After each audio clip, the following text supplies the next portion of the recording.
Howdy folks, Max Caveman here, bringing you back to my victory road for the Pokemon 2025 World Series towards Anaheim. Today I am discussing the events from a challenge. Now this is all a best of one challenge, and it was very interesting, to say the least.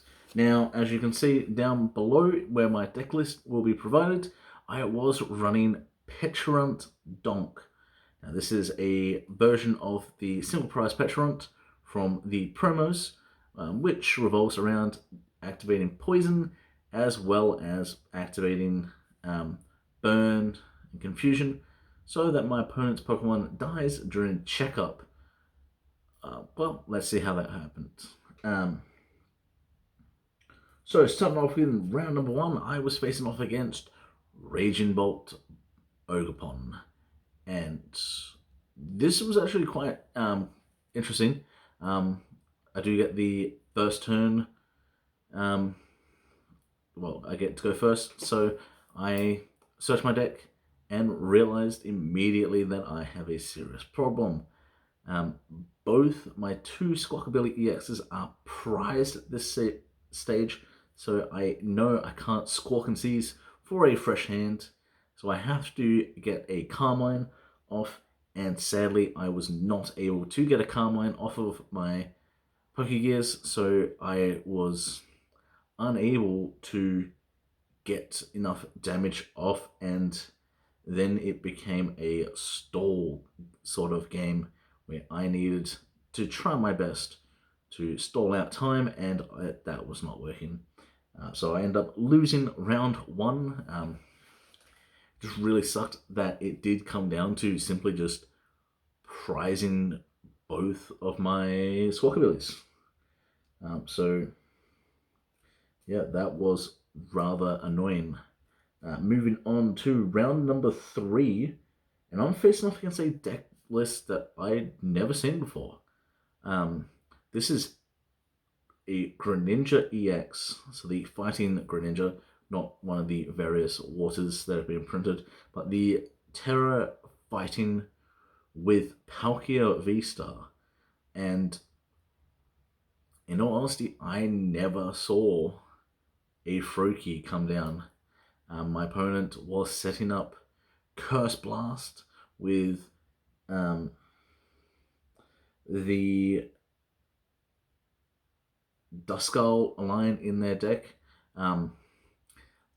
They had started with Palkia V-Star going first, and then just set up their board. So even if I was able to get a donk on something, it was going to be very difficult dealing with the bigger guys. I did try and go for a knockout on a Duskull on the bench, thanks to using Iron Valiant's ability, Tachyon Bits.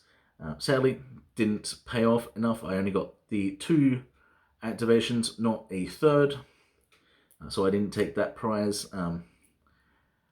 But my opponent was simply just using Curse Blast to knock out what was appropriate at the time, whether that be my Pecharunt or my Radiant Sneasler, and then just swinging knockouts into my Iron Valiants.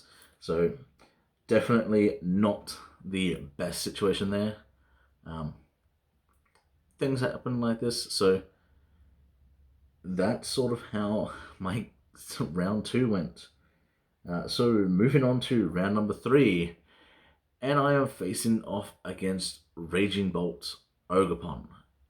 I was surprised that I was facing off against a second one. I was fully expecting to see more evolution-based decks, so but it is what it is, and it's the same story. I did not have enough output into my opponent's Pokemon, and as soon as they got a second Pokemon and a third down, my chances of winning went right down, and so I ended up losing. Yeah, just bad matchup, I assumed. Sadly, that's the way it went. Moving on to round 4, and I am right near the bottom of the brackets now at the 0-3.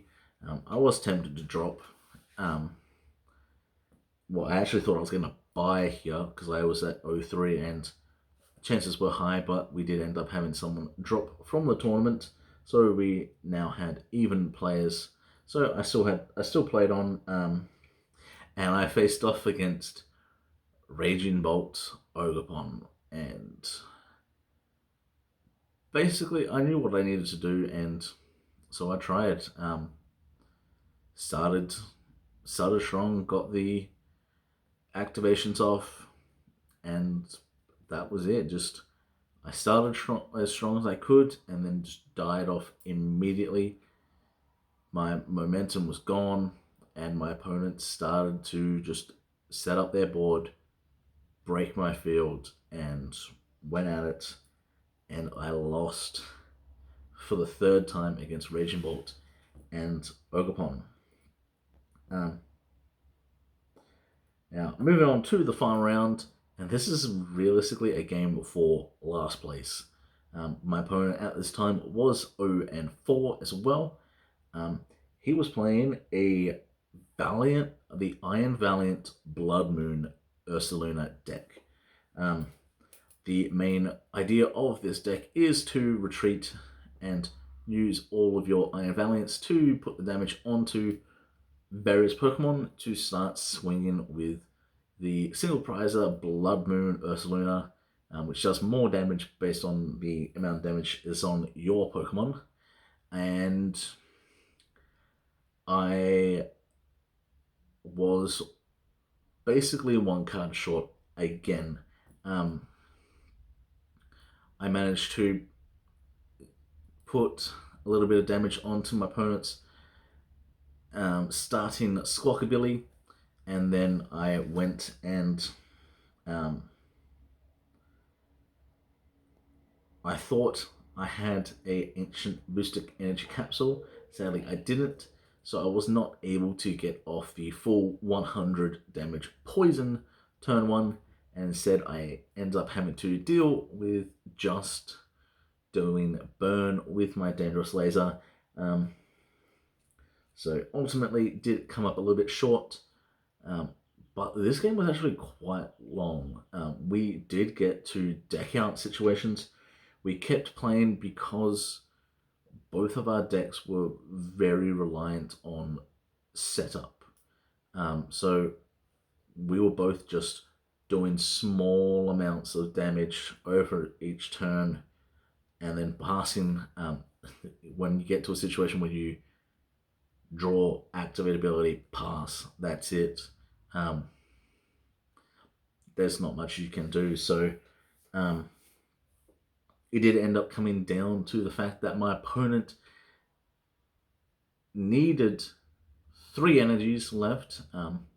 So what they decided to do was start powering up a Pheasantipity EX on their bench slowly every single turn, 1 energy attach, and ultimately that's what won them the game. They were able to Cruel Arrow the benched 2 prizes that I had, that they had slowly been pinging with their Iron Valiants. Being able to poison my opponent where they have so many switching cards and have the Future Boost Energy Capsule, which gives them free retreat on their Iron Valiants, just wasn't ideal for me. So ultimately, that was my loss. So overall, I end up going 0-5. Now, a big thing is that at this tournament, I did decide on playing Iron Valiant, playing this version of the Pecharunt, Donk, I guess people would call it, simply because I felt like this was a better option to face off against evolution-based decks, and I knew they were there, and I knew there were single prize decks in the tournament. I sadly did not face them. Would I run this deck back? Probably. I just guess I need to get a better list. It's actually funny, when I was making my notes, I did realize that I had put it on the exact same page as the last time I ran this deck with the exact same results, except I got a bio-in, so I guess going 1-10 with this deck, sorry, 1-9 is not the best way to show a deck is playable or not. But it is what it is. I had fun. That's the main thing. Also, overall, I placed 30th out of 31 players. That includes someone that did drop from the tournament early. Then they placed higher than me. I think they went 1 and 2 and decided to scoop and leave. But yeah, there was someone at 0 and 5 that I was able to beat out due to percentages, which was rather funny to me. But it is what it is. This was absolutely the last event in the Shrouded Fables format, so we are now in my neck of the woods only having Stellar Crown events for the foreseeable future. So I have a lot of consideration to do towards the next event, which is the Cup. So we have Cup and Challenge in back-to-back days, so I got to get prepared for that. So I'll leave that here. Hopefully you enjoyed. Hopefully you are having better luck than I am with whatever deck you may be playing. And I'll see you all next time.